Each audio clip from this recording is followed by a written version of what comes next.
channel. So I've got a new game here that I am going to be adding to the channel, and what we're going to do is a pseudo unboxing of the game.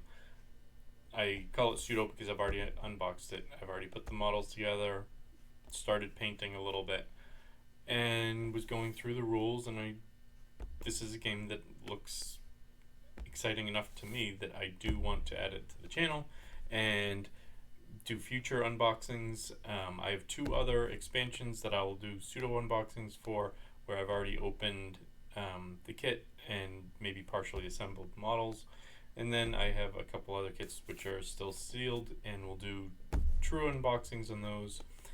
But as you can see, Victory at Sea by Warlord Games.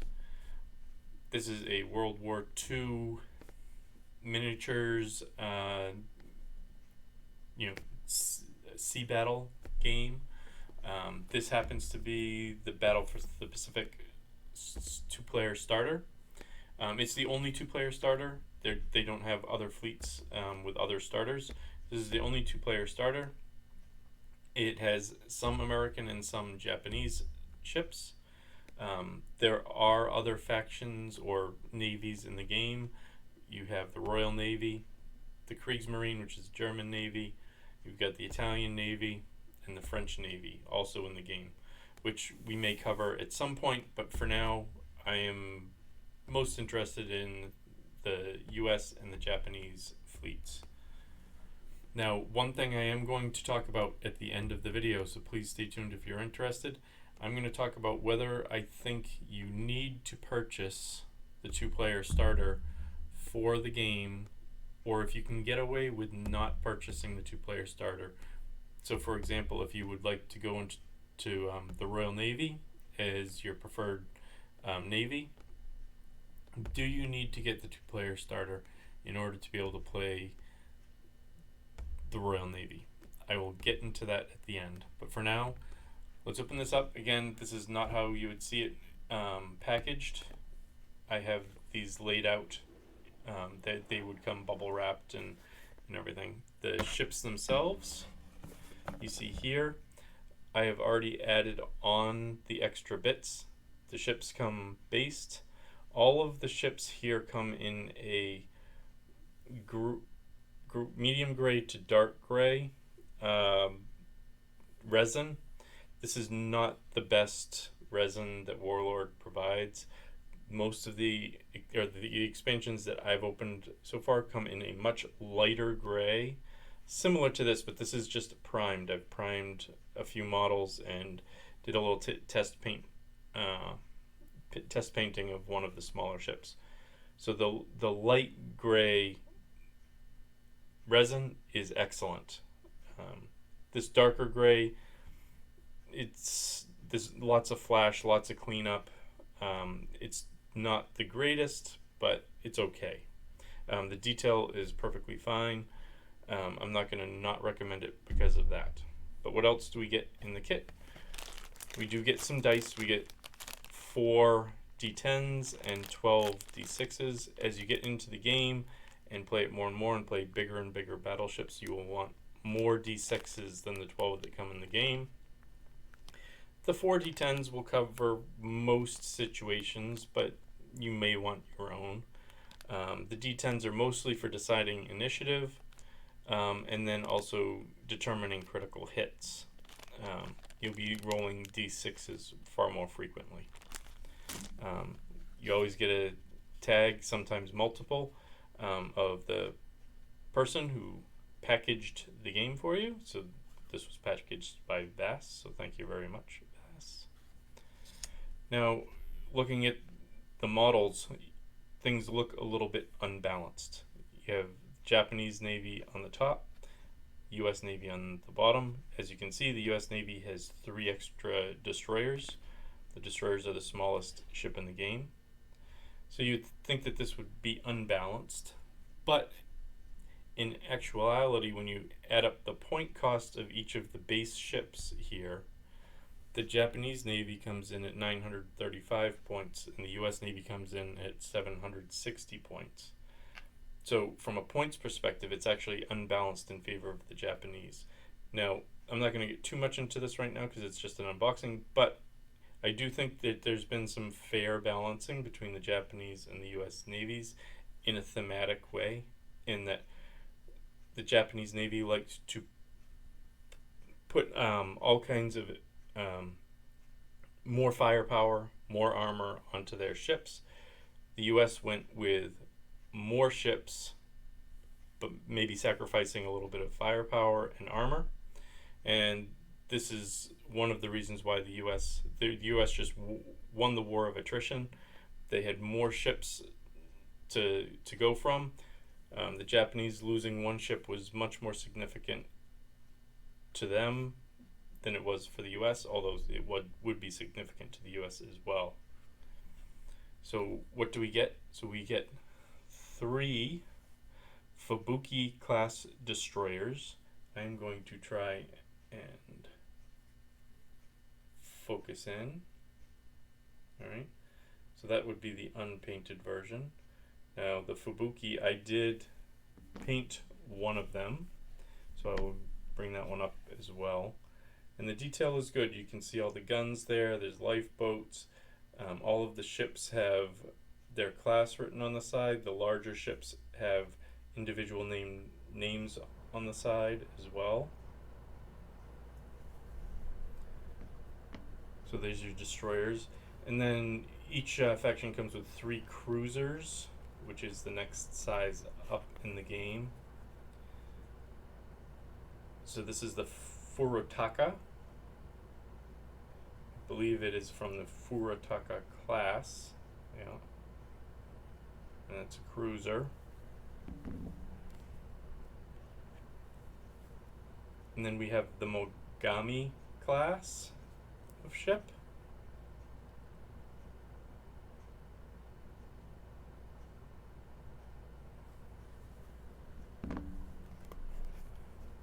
And this is another Mogami, but this one I have primed, so some of the detail is a little bit more visible on this after the priming. And this specific ship is the Kumano.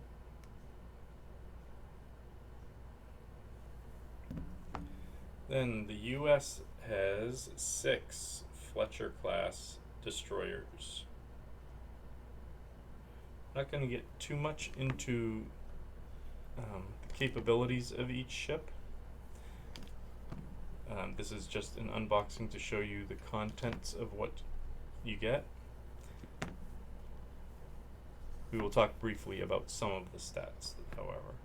And then in the US cruisers, we have the USS Chicago, which is a Northampton class cruiser. Then we have the USS Northampton, which obviously is also a Northampton class cruiser. And then probably the most famous named ship in the game would be the USS Indianapolis. The Indianapolis was sunk during the war and sunk in shark-infested waters, which didn't work out very well for the crew. My understanding is also that the USS Indianapolis delivered the bombs that were dropped on Hiroshima and Nagasaki as well. Ships are all very nice, very well detailed. As far as the painting goes, it was relatively simple, and you can go really simple with these, I think, and come up with a decent result. You could just paint the ships gray, the water blue, a little bit of a white dry brush on the water for white caps, probably just a wash on the gray, and it would be fine. A really quick way to paint these.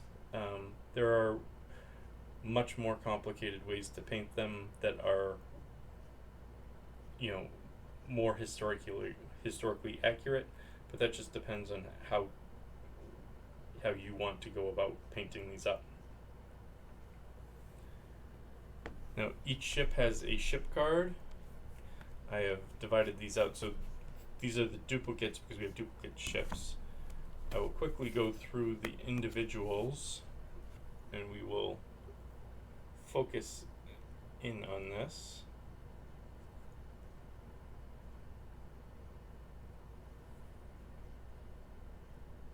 Okay. So there we go. So for the Japanese Navy, or the Imperial Japanese Navy. We have the Mogami class cruiser. You get the ship type, the flank speed, which is 7 inches, so each ship can move a different number of inches at its assigned speed each turn, you know, depending on other damage and things which might reduce that. It has an armor of 3, hull of 30 tens, so we have tens up here, single digits down here. I will show you in a minute, but there are damage sliders. These slip onto the top and bottom of the card, and you can slide to keep track of your damage. Some people use other things like dice or other means in order to be able to keep track their damage. And then you have each of your weapons. So usually your heavier turret weapons are first, some light guns, anti-aircraft batteries, and then torpedoes.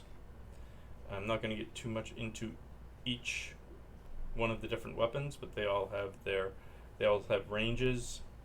They all have a certain number of attack dice, and then there's damage dice, and whether it's armor piercing or not. If it has, like the light guns are not good at getting through armor, so they have a negative value there. Again, we're not going to get too much into that just yet. Then we have the Fubuki class destroyer. That's the small one. So these 7-inch movement, only 1 for armor. Hull is 5.2, so these are very lightly armored, relatively weak ships, but they do get a lot of bonuses that make them much harder to hit. And they have no really big guns. They have light guns, anti-aircraft, and torpedoes. You'll notice there are some traits on the right hand side. Weak means you can't, I believe that means that you cannot critically hit another ship with these weapons. While you can damage other ships, there is no potential for critical hits. The local value on AA batteries is the number of dice that you get to throw against incoming flights of aircraft. Then with the torpedoes, they have a devastating keyword, which torpedoes during the era were not tremendously reliable or tremendously accurate, so they were hard to get hits with. But when you did get a hit with them, they caused an incredibly, large amount of damage. So all of that seems to work pretty thematically with the rule set, which I will get into at some point in another video. And then one shot. So these particular torpedoes can be shot one time during the entire 8-round game, and then that's it. And usually for most of the torpedoes, you want to get, the closer you can get, whether it's point blank, short range, the better chance it's going to hit. Some torpedoes have a slow loading trait, which means if you shoot, you cannot shoot with the torpedoes again the next turn, but then they will reload by the turn after that, and they get 2 shots. So you get the at least one turn pause, and then you get to shoot again, and then you're done with the torpedoes. And the Japanese Navy has lots of torpedoes. Then we have the Furitaka class cruiser. Again, similar stats. I'm not going to go through them all. As far as the hull, so this is 23.7. So 23 is where the hull starts. When it gets down to 7, it's critically damaged.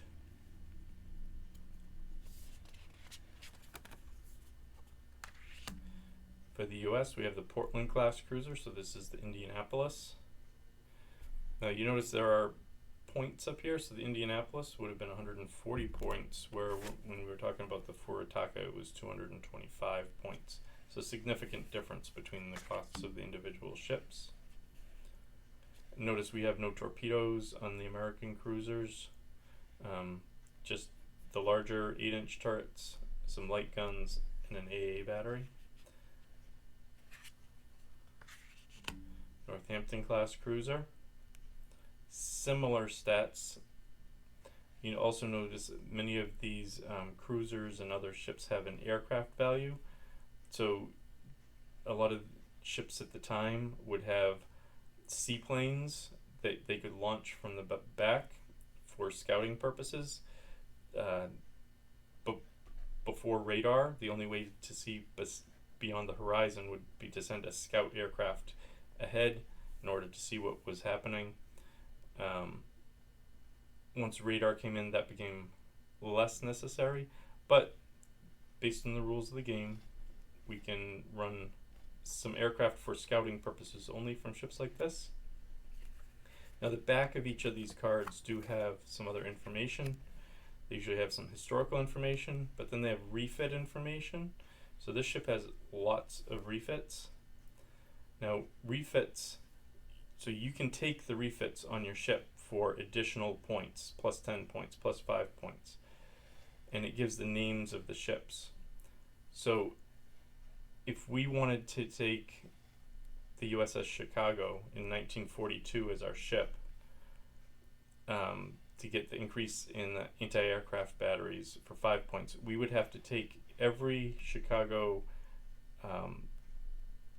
refit prior to this time. So we would also have to take the 1941 Chicago refit and the 1940 Chicago refit and apply those points to it.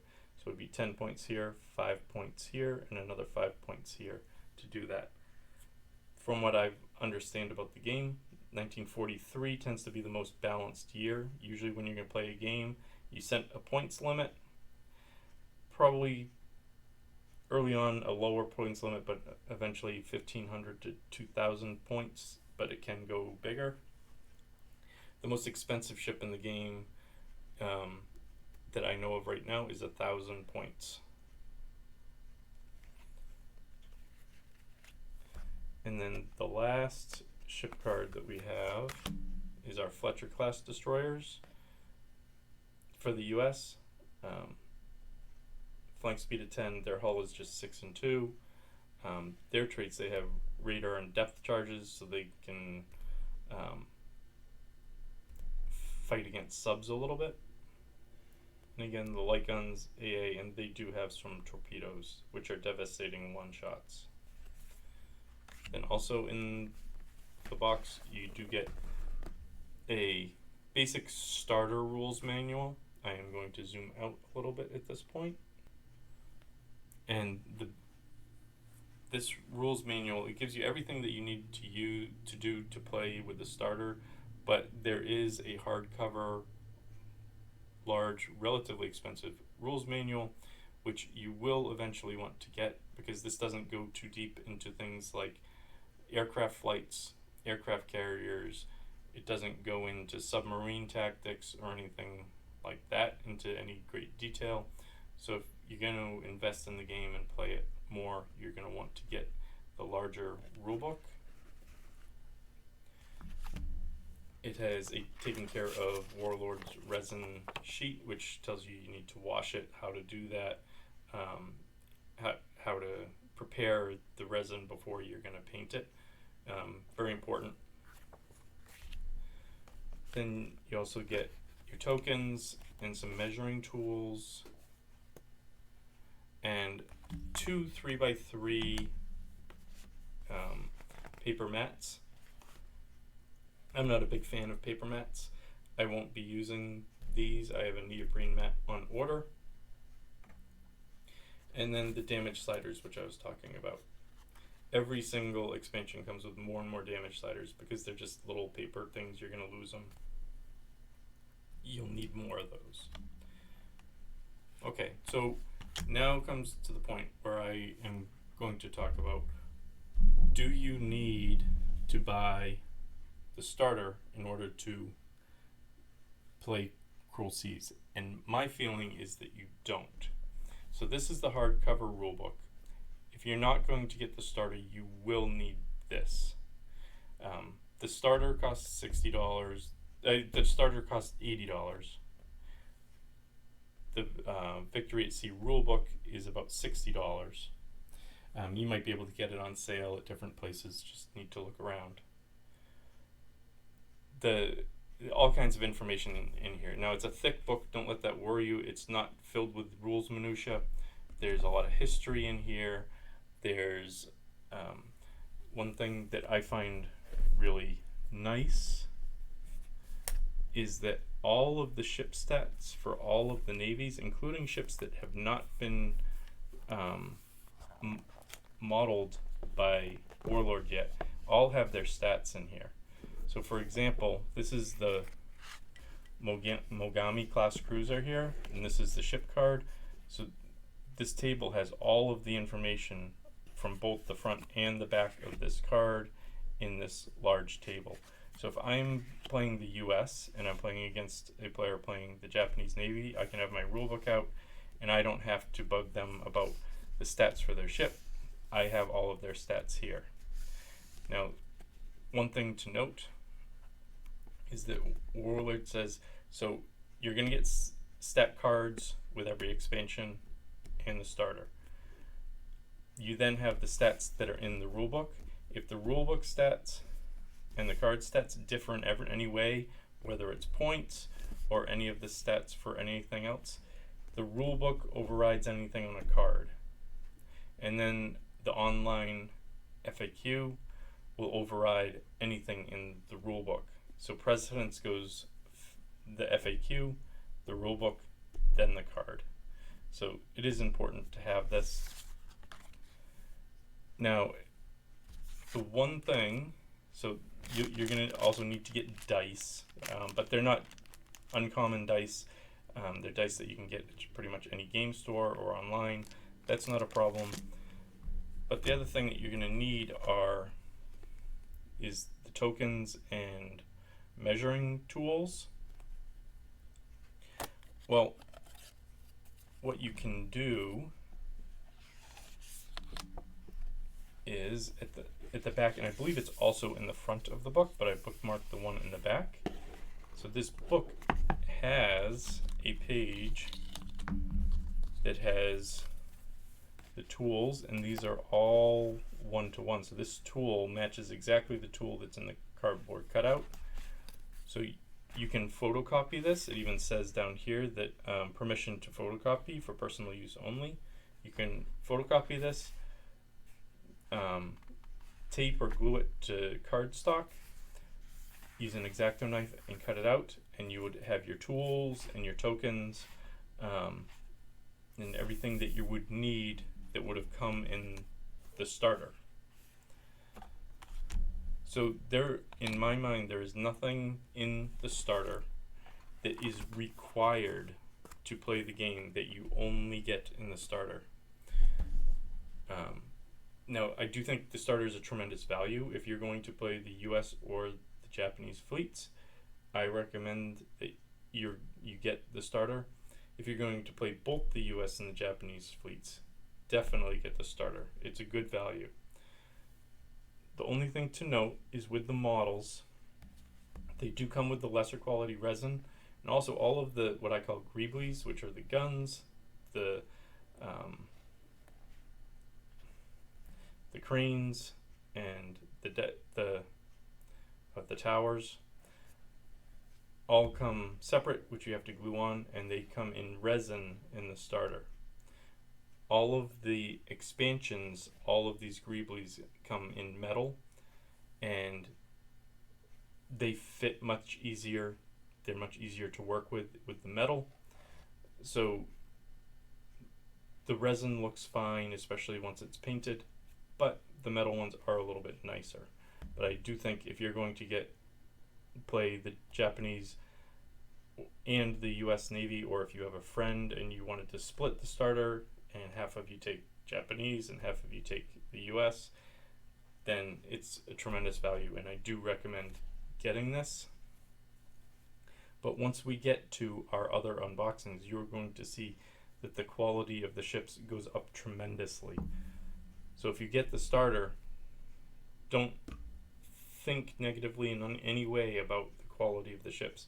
They're perfectly fine, they're perfectly usable, but the quality just gets better and better, which you're going to see when I unbox our um, other expansions. So thank you very much. Thank you for your time. If you like Victory at Sea, or if you play Victory at Sea, please post down in the comments. Let us know. Let us know what you think about it. I'm still going through all of the rules. Eventually, once I get through some rules, I will do some battle reports, maybe just playing against myself in order to give a quick sense of how the game works. Hopefully, I will be able to find other opponents to be able to play against and do battle reports with them. And let us know what you think about the game. Let us know if it's something that you might be interested in investing in. I think it's a really nice game. I do have somewhat of an affinity for history and World War II history.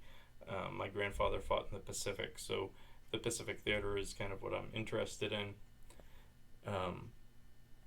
It is my first historical miniatures game, which is a little bit different for me, but it looks good to me. I'm very excited to dig into this and get playing it. So thank you very much. Have fun, keep on gaming, and we'll see you next time.